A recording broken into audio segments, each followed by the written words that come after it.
Olá, estamos aqui com mais um Arrumando a Casa, aquele videocast ou podcast, como você quiser chamar, né? Que fala das nossas duas casas. Sim, porque nós temos duas casas. A nossa casa física, que a gente tem que cuidar muito bem, e aquela nossa casa mais importante ainda, que é o nosso corpo. A nossa casa sagrada, que essa a gente tem que cuidar extremamente bem para poder cuidar da nossa casa física. Hoje eu estou de volta com o assunto que a gente começou com Arrumando a Casa, mercado imobiliário. Sim, a gente saiu um pouco do mercado imobiliário, começamos a falar de outros assuntos de bem pessoal, mas hoje eu estou de volta com o mercado imobiliário e eu tenho um convidado aqui muito importante. Eu estou muito feliz e é uma honra receber esse convidado aqui, que é o Dr. Augusto Viana, presidente do Cresce São Paulo. Dr. Augusto, é um prazer tê-lo aqui no Arrumando a Casa. Prazer é meu, Suzana. Puxa vida, uma alegria muito grande poder colaborar de alguma forma e ter a oportunidade de conversar com aqueles que nos assistem. Muito obrigado. Eu que agradeço, Dr. Augusto. Falando que eu e o Dr. Augusto já temos uma coisa em comum há muito tempo. Nós nos conhecemos, né, Dr. Augusto, nos estúdios da Globo. Pois é, aguardando para uma importante entrevista com uma das apresentadoras mais famosas do Brasil, não é verdade? Verdade, a Sandra Annenberg. Perfeitamente, Perfeitamente. É isso aí. Então, aí, da Globo aqui estamos. Né? E desde lá... E outra coisa que eu quero falar antes de começar, eu, com muito orgulho também, semana passada eu me tornei corretora oficial. Sim, agora eu tenho meu Cresce e sou corretora de imóveis também. Algo que eu sonhava há muito tempo, que eu namorava há muitos anos. E realmente eu conquistei agora. Doutor Viana, eu gostaria que o senhor contasse um pouco pra gente. Todo mundo gosta de saber como que nós iniciamos na nossa profissão, como que nós chegamos lá, se nós sempre sonhamos, desejamos o que nós somos hoje em dia. E como que o senhor se tornou presidente de um órgão tão importante que é o Cresce São Paulo? Bem, aí foi uma questão de envolvimento. Né? Eu me inscrevi no Cresce em 1978, porém já tinha uma imobiliária de sociedade com a minha esposa, que era corretora antes de mim. Tínhamos essa imobiliária. Em 1978 eu me inscrevi no Cresce. E jovem, né, cheio de sonhos e de ideias, tudo mais, eu acabei convidando uns amigos da Praia Grande para formarmos uma associação de corretores de imóveis. E aí formamos a associação. E alguns desses colegas nós estamos juntos até hoje. Nossa, que maravilha. Até hoje, estão lá no Cresce comigo. E aí dessa associação chamou a atenção dos colegas que dirigiam o Cresce lá em São Paulo, do estado, na época. E aí acabei sendo convidado para ser o subdelegado regional do Cresce aqui em Santos. Sim. Então Santos pegava aqui desde a divisa com o Rio de Janeiro até a divisa do Paraná. Nossa, desde o Rio de Janeiro? Isso, é.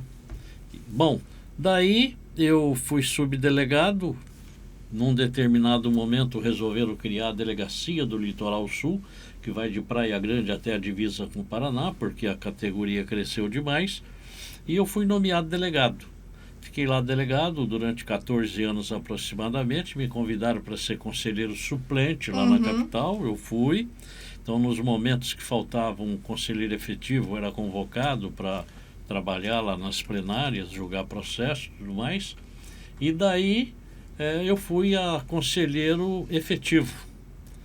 Quando teve a eleição, não por chapa, mas de forma individual, eu fui o quarto mais votado no estado, então me levaram, né? Eu fui conselheiro efetivo e me convidaram para ser diretor segundo secretário. E lá eu fiquei uma gestão como diretor segundo secretário. Quase no fim da gestão, faleceu um companheiro nosso, e aí me elegeram vice-presidente. Né? De segundo secretário eu fui para vice-presidente e assumi a presidência. O presidente naquele momento não estava mais querendo tocar a instituição e me colocou lá e eu fiquei. E aí, na eleição subsequente, eu concorri, fui eleito, fui a presidente E de lá para cá eu estou no Cresce, lá como presidente já há 25 anos. 25 anos. E Nossa. os colegas que atuam como conselheiros no Cresce, que o Cresce é formado por 54 conselheiros, Tá. 27 efetivos, 27 suplentes. Então estamos todos nós lá, desde a primeira gestão até hoje, está lá. Nossa, maravilhoso.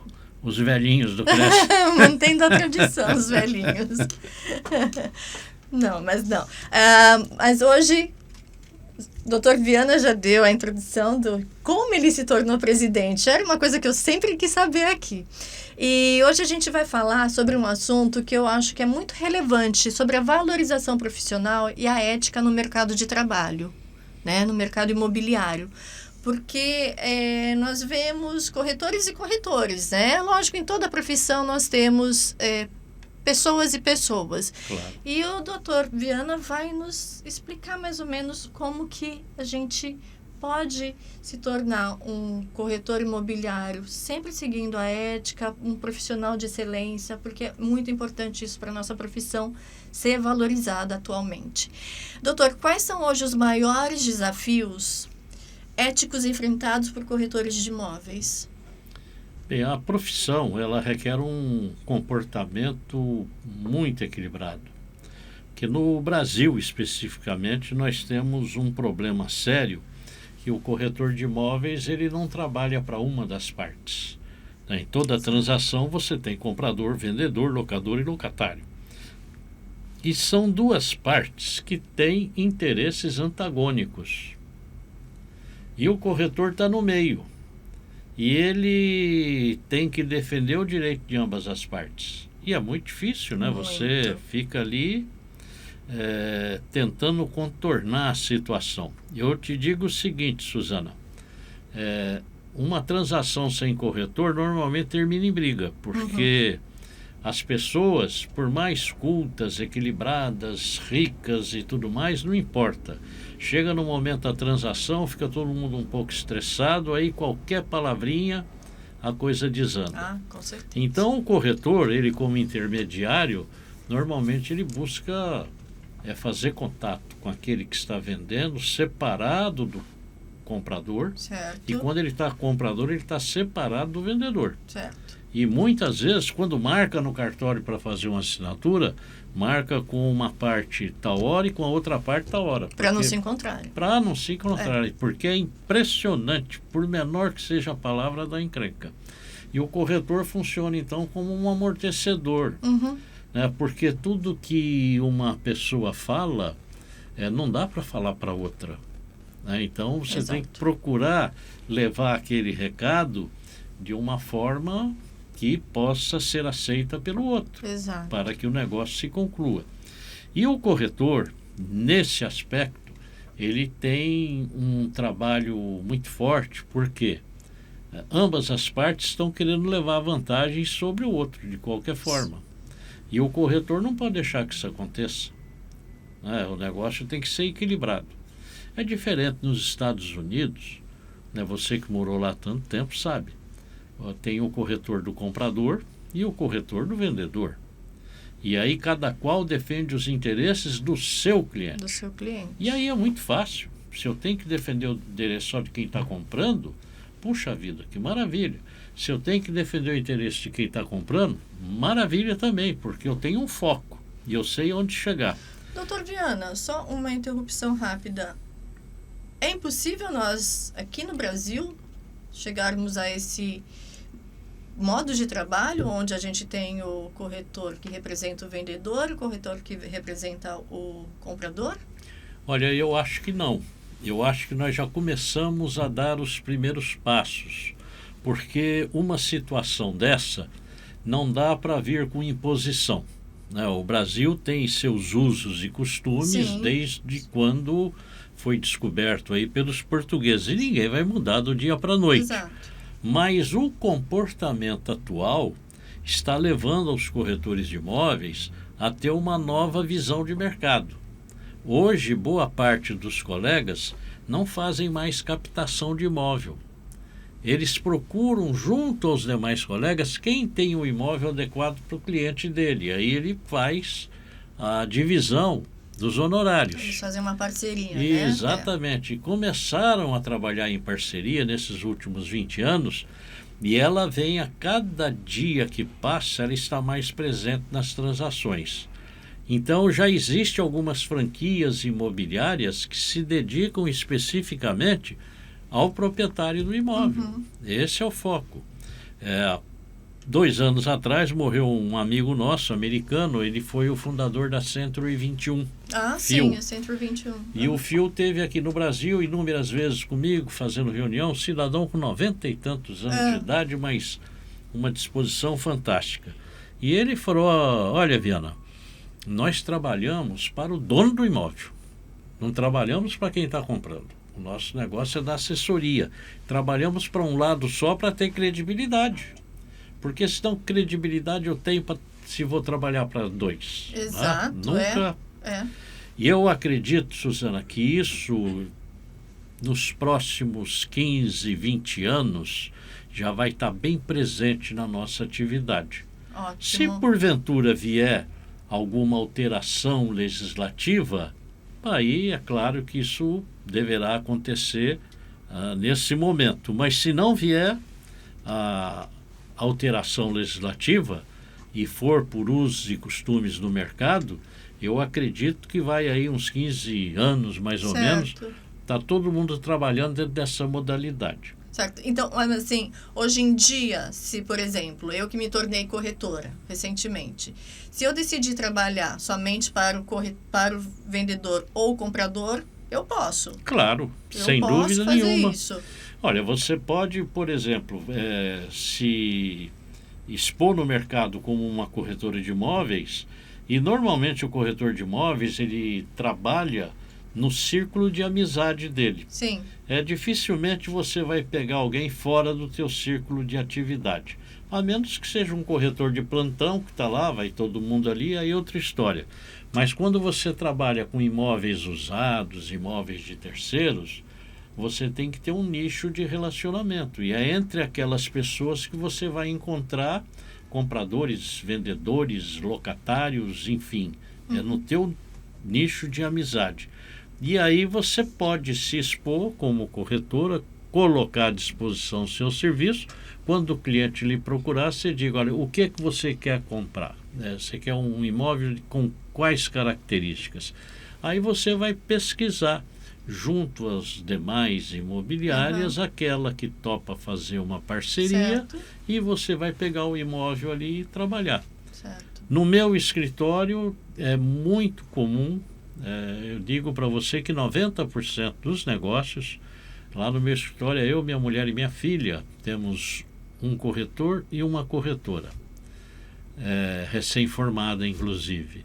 Mas lá a gente só faz negócio em parceria.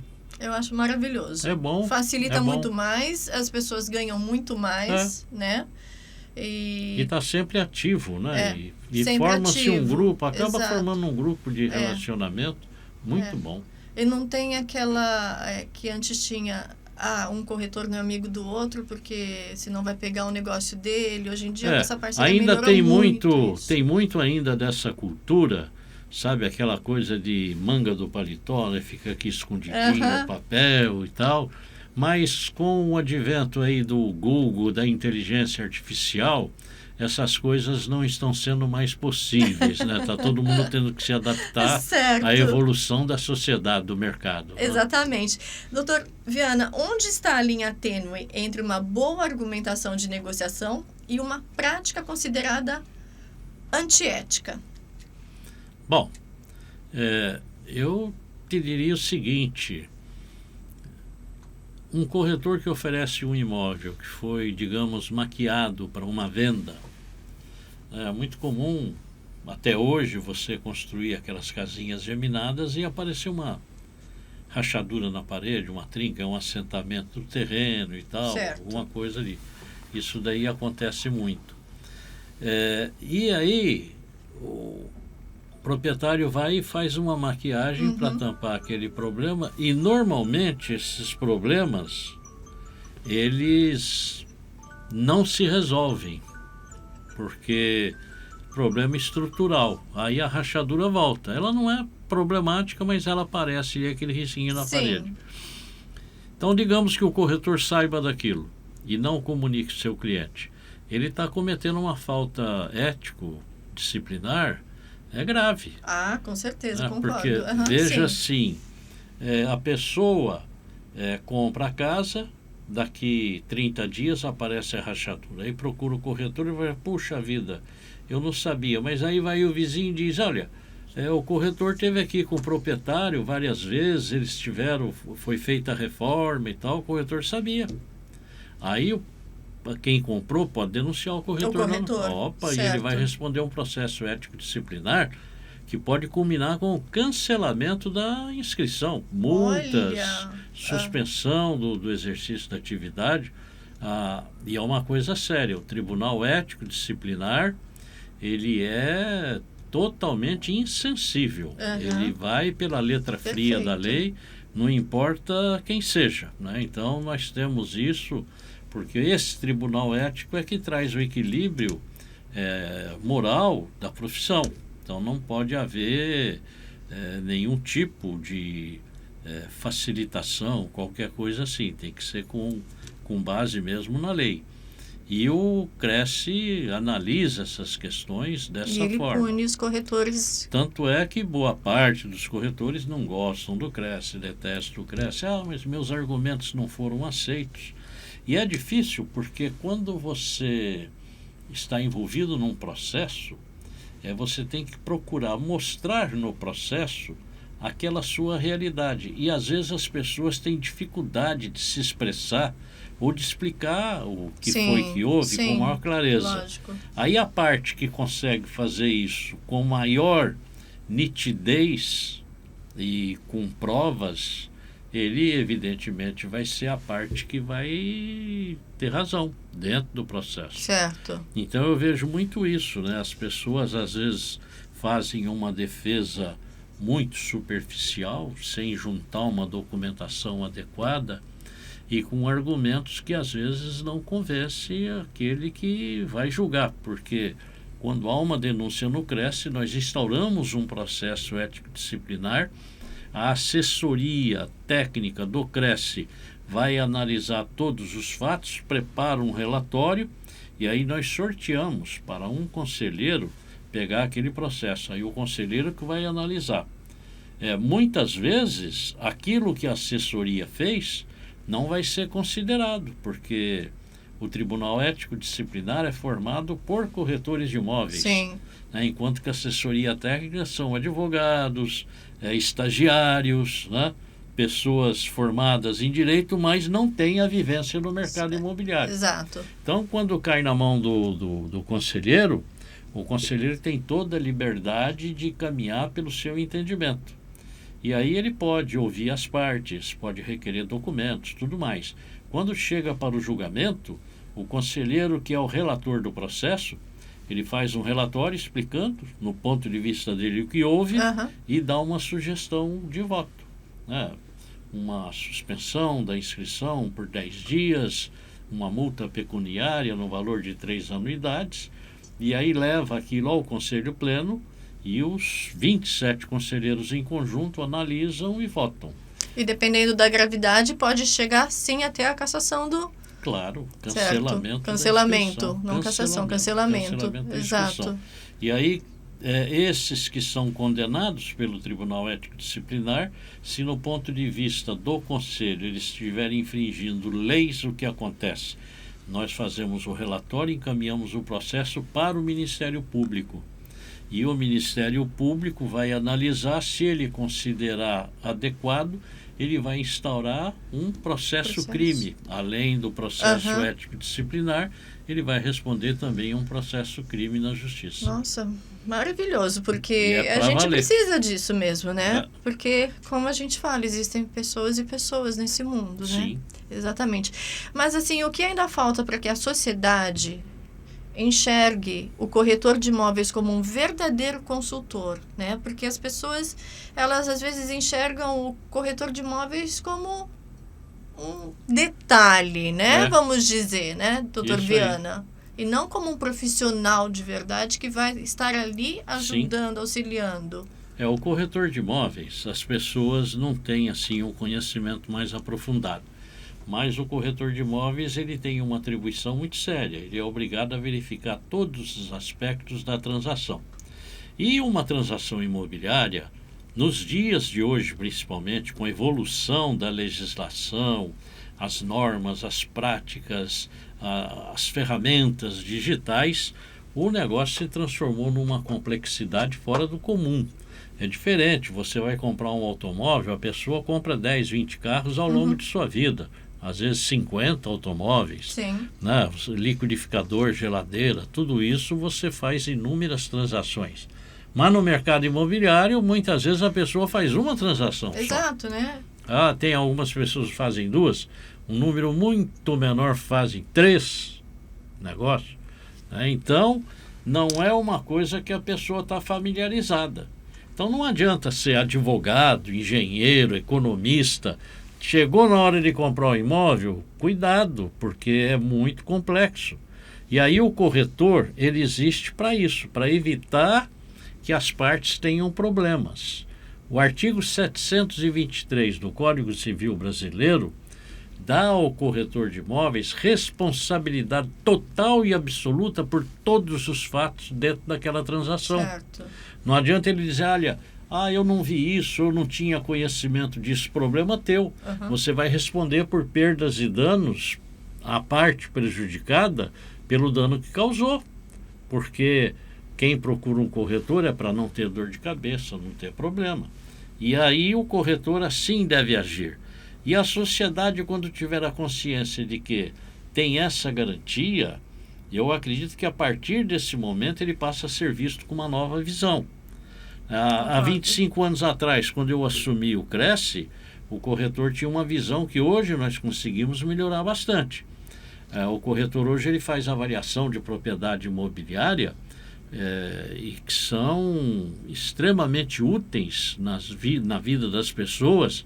E temos convênios hoje com o Tribunal de Justiça do Estado de São Paulo, Ministério Público Federal, Estadual, Tribunal de Contas do Município de São Paulo, Tribunal de Contas do Estado de São Paulo, Polícia Federal, enfim, todo imóvel de interesse público, quando a autoridade tem necessidade de saber o valor da propriedade imobiliária, notifica o Cresce forma um grupo de corretores, avaliadores, peritos, e eles vão lá fazer a avaliação daquela propriedade. E aí entregamos o documento para a autoridade que o requereu. E esse trabalho vem sendo feito há muitos anos. Isso daí deu uma envergadura muito boa para os corretores de imóveis. Um outro aspecto extremamente positivo, o Cresce não participava da Associação Brasileira de Normas Técnicas. Hoje nós temos no Brasil 27 conselhos regionais de corretores de imóveis e o Conselho Federal de Corretores de Imóveis. E as 28 autarquias hoje são sócias mantenedoras da Associação Brasileira de Normas Técnicas, a ABNT. E estamos agora elaborando 6 novas normas para o mercado imobiliário, para que, além das resoluções do Conselho Federal, as normas possam ser aplicadas nas transações imobiliárias e isso dá maior segurança e transparência na transação.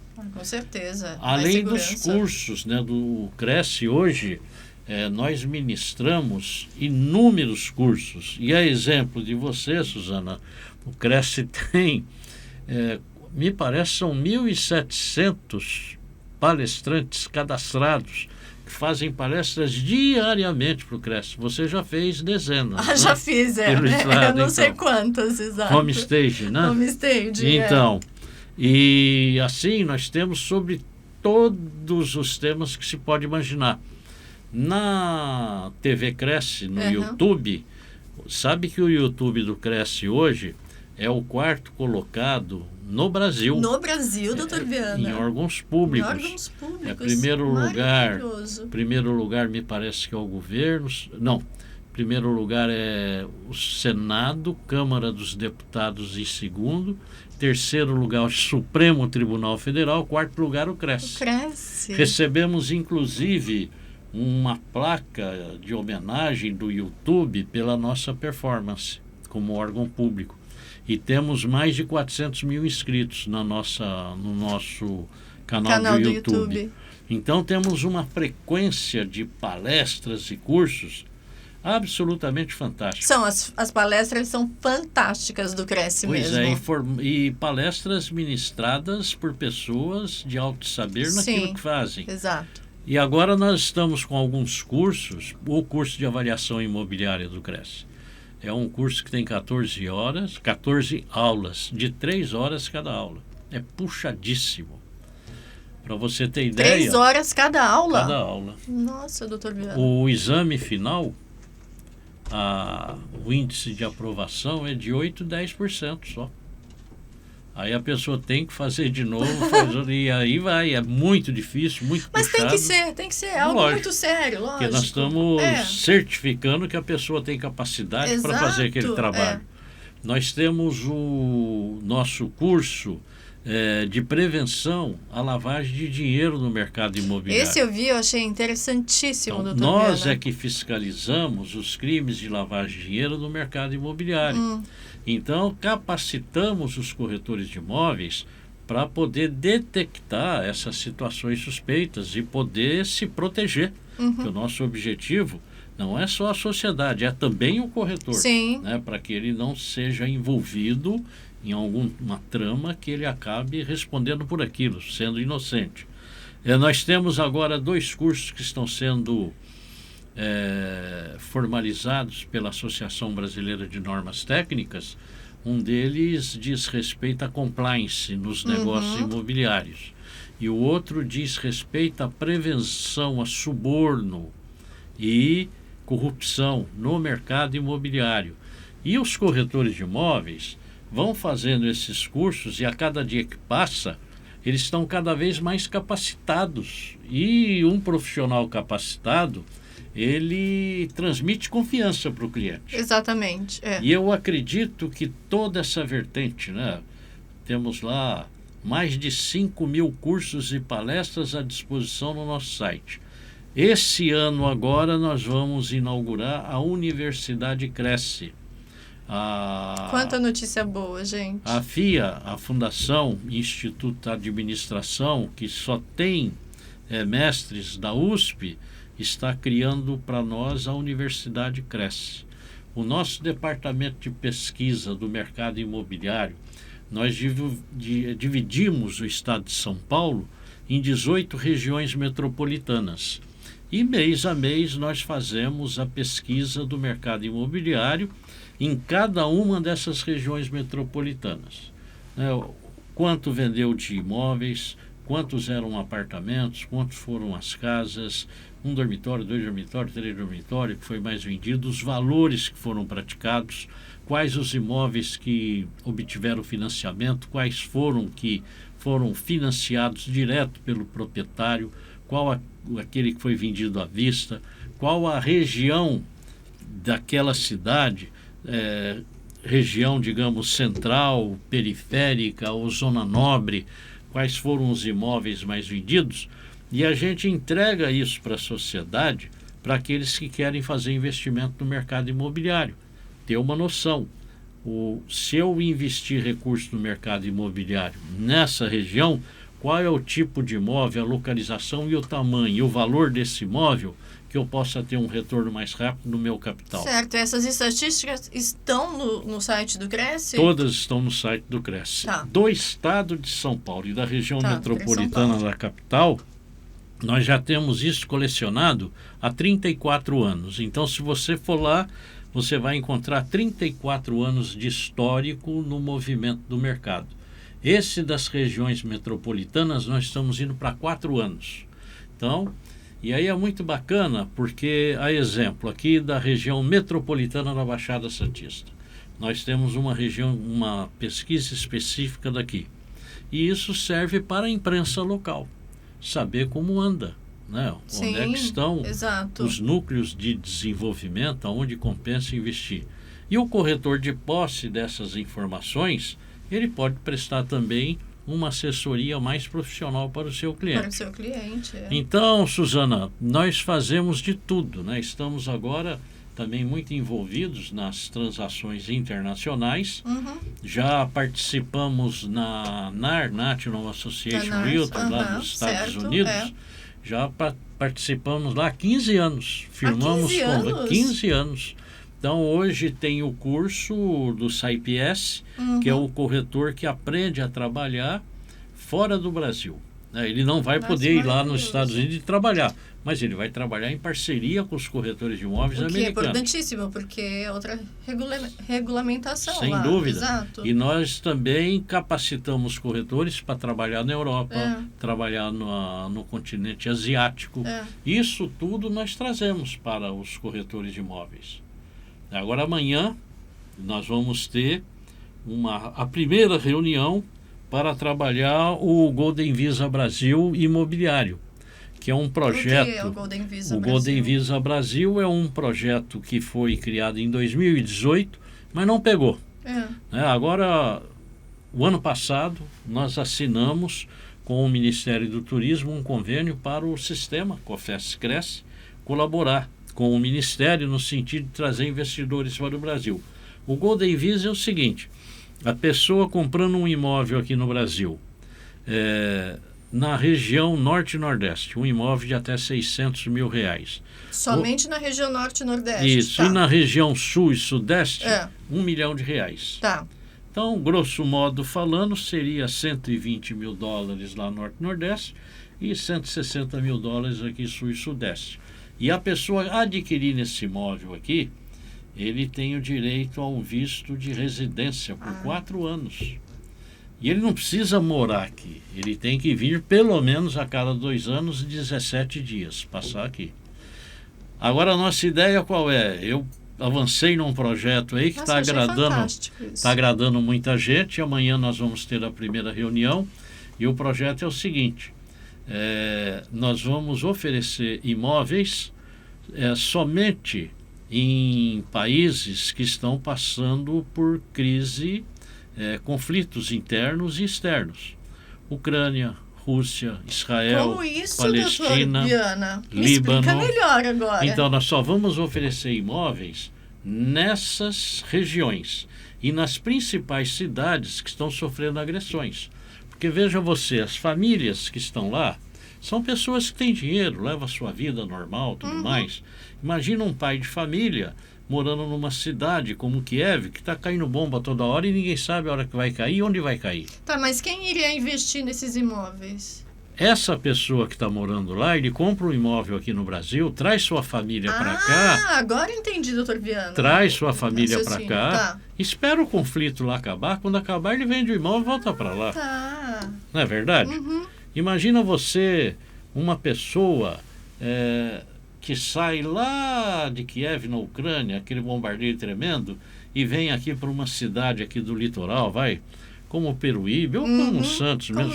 Puxa vida, a meninada vai poder frequentar a escola, vai poder ir na praia, brincar, a família está alegre, sem problema nenhum. Imagina. E se ele quiser voltar para lá depois, ele pode volta voltar. E acabou. Né? Se ele quiser deixar a família, ele volta, vai trabalhar, vem aqui uma vez a cada 2, 3 meses e tal. Olha que vida. Iniciativa fantástica, doutor E aí Viana. nós conseguimos, eu convidei o Itamaraty, e além do Itamaraty, eu convidei os consulados de vários países que estão em conflito e as câmaras de comércio.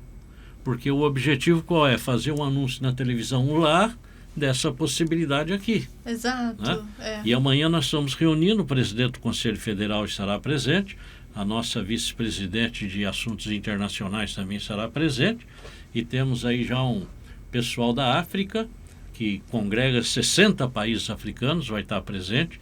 Tem uma senhora, Benazira. Benazira, ela é da União Geral dos Trabalhadores e ela trabalha no atendimento a refugiados, pessoas em situação difícil, que vem de lá para cá.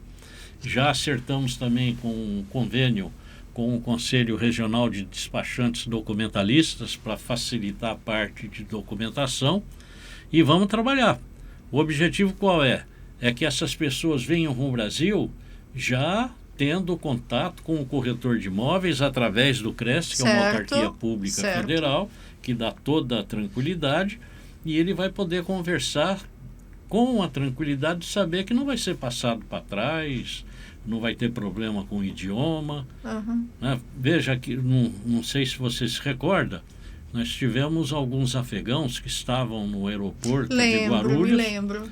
E foram trazidos para a Praia Grande, numa colônia de férias, e ficaram aqui por um período. Sim, deu um conflito aí, à época, tudo mais.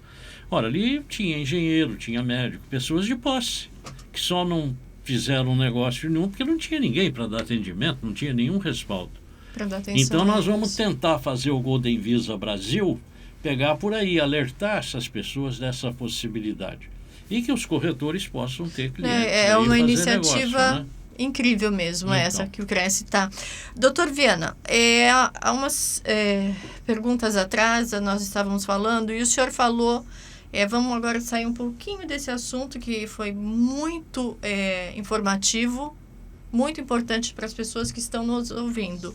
Mas, assim, o senhor falou sobre maquiagem, corretores com maquiagem. Eu faço homestaging. A minha especialização, eu comecei como homestaging. Hoje sou corretora de imóveis, sou arquiteta, sou designer, enfim. Não vou falar tudo, mas, enfim.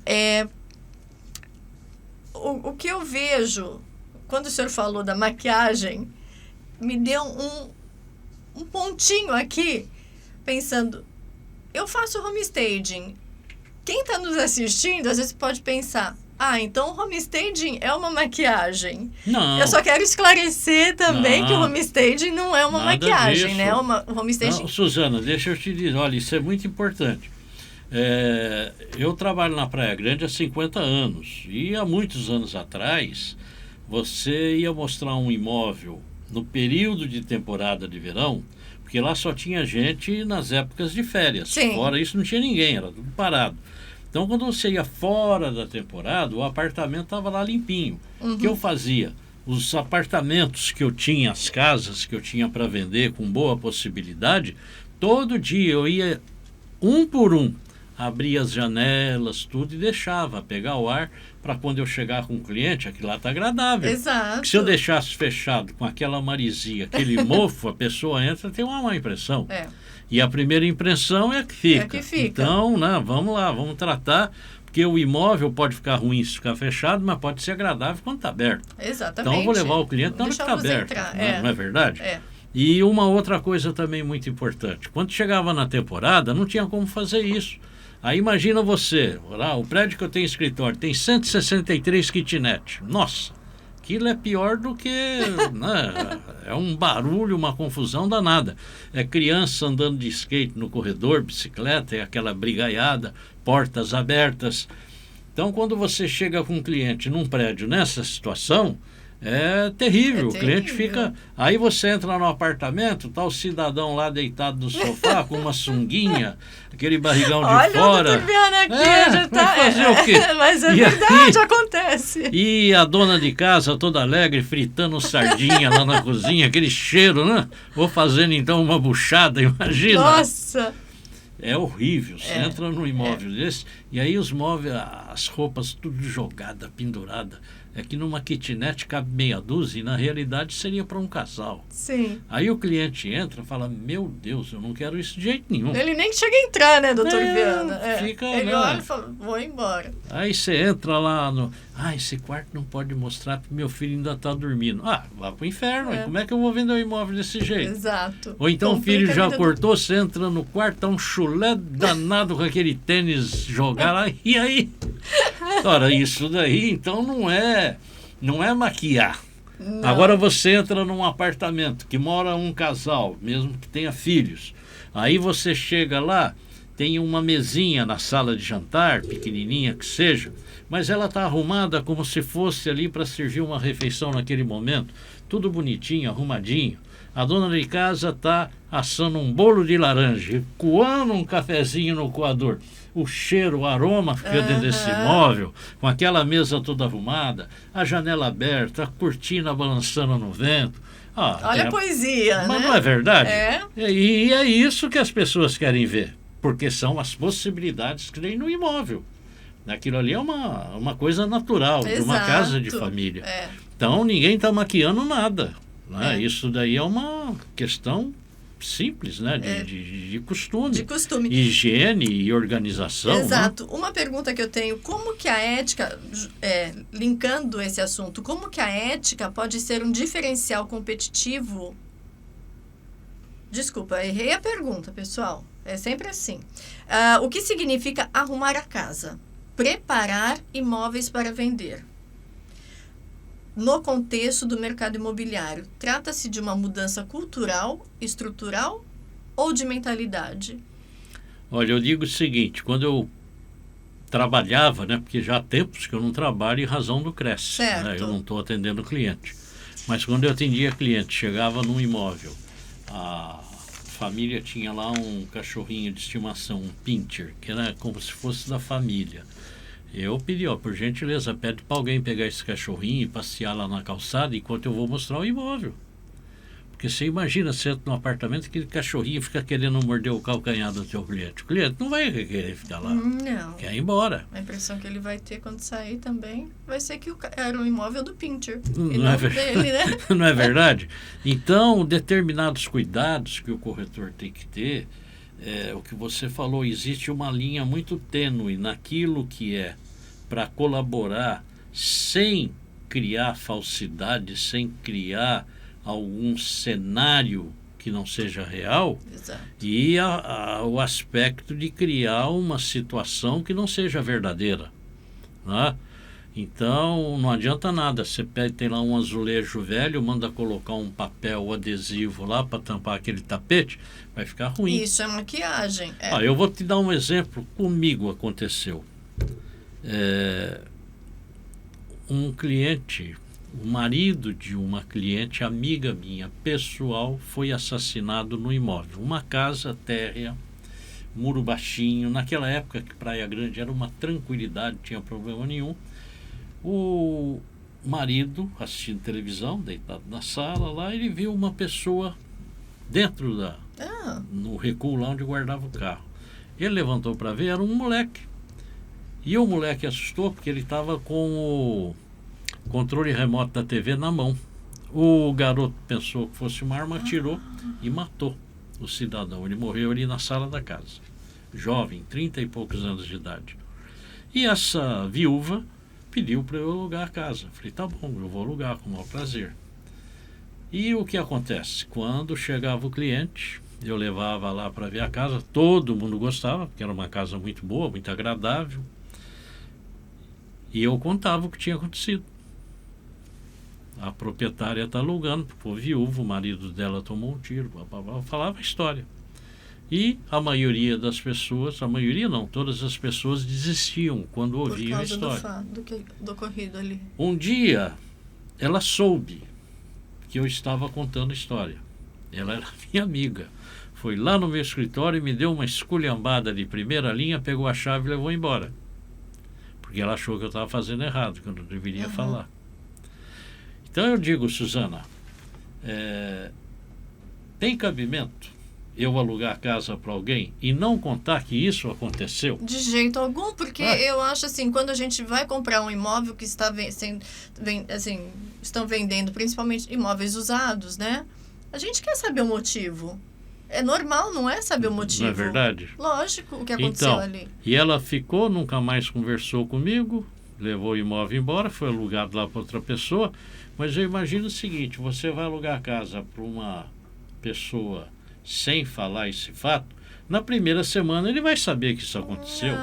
E ele vai saber que você não avisou. Ora, então, esse é o ponto, o corretor de imóveis. Por que que o corretor de imóveis ainda não tem o respaldo da população em geral? É porque ele não tem esse comportamento de falar aquilo que depõe contra a propriedade imobiliária. Sim, exato. Né? Vamos supor, tem uma feira na rua. Ninguém quer feira na sua rua, né? E ele não fala. Aí o corretor tem que falar. Sim. Imagina se ele não fala que tem a feira e chega no dia da feira. Não, Ou então pode até ser agradável e dizer, olha, essa casa é maravilhosa, porque toda quinta-feira a senhora pode comprar peixe sem sair de casa, que a barraca de peixe é aqui na sua porta. É só mudar o modo de falar. É verdade. Muda completamente, né? É isso aí. Vira Então, mas... e esse é o grande problema, sabe? Tem um probleminha de documentação. Não, mas isso a gente resolve. Não é assim. Não é assim. Problema é problema. Lá nos Estados Unidos, tenho inúmeros colegas brasileiros que trabalham lá há 20, 30, 40 anos. São corretores americanos. E eles me mostram lá um book que eles dão para o cliente, um caderno, uma brochura, que tem umas 30 páginas, mais ou menos, ou mais, e de cima a embaixo, frases de questões relativas ao imóvel e um quadradinho aqui para ticar. Então ele tem que ticar e o cliente assinar no fim, para ele ter o respaldo de que quando aquele cliente entrar na justiça, ele pega o book e fala, ó, tudo que estava lá, eu falei. Exato. Nos Estados Unidos, aqui no Brasil é assim, a parede está trincada. Não, isso é bobagem, isso foi um assentamento aí do baldrame, mas dá uma arrumadinha que isso resolve. Mas o senhor não acha que esses fatos, desculpa interromper, que prejudicam realmente, lógico, né, a reputação do corretor? Claro, né? totalmente. Porque você tem que ser honesto, você tem que... Poderia ter cada corretor criar o seu próprio book, como o senhor falou. Claro. Né? Lá nos Estados Unidos, se tiver aquele trincadinho na parede, o cliente perguntar para o corretor, e esse trincado aí, o que é? Sabe o que eles falam? Não sei. Mas como é que faz? Se o senhor quiser, o senhor chama um engenheiro, manda ver, eu não sei o que é isso. O inspetor, porque lá a gente faz a inspeção. Faz a inspeção. Faz a inspeção do então, imóvel. O meu filho, ele comprou uma casa em Washington, né? Ele estava morando lá. Ele comprou uma casa em Washington e ele fez uma contraoferta no valor que o proprietário estava pedindo. Aí o corretor convidou a outra parte para vir conversar, para discutir a contraoferta. Chegaram lá no escritório, os dois corretores, comprador e vendedor. Aí os corretores pediram para o meu filho e o vendedor saírem da sala, que eles iam conversar para ver como é que iria ficar o negócio. E os corretores conversaram e decidiram. Aí chamou os dois e falou, o negócio pode ser feito assim. E fizeram um negócio. Aqui no Brasil é diferente. O comprador e vendedor é capaz de pedir para o corretor sair para eles conversarem. E não vai dar certo. Não. Então, essa questão de usos e costumes. E outra coisa importante, Suzana. Aqui no Brasil nós não temos um cadastro imobiliário que dê um histórico daquela propriedade imobiliária. Exato, não temos isso. E lá é muito comum.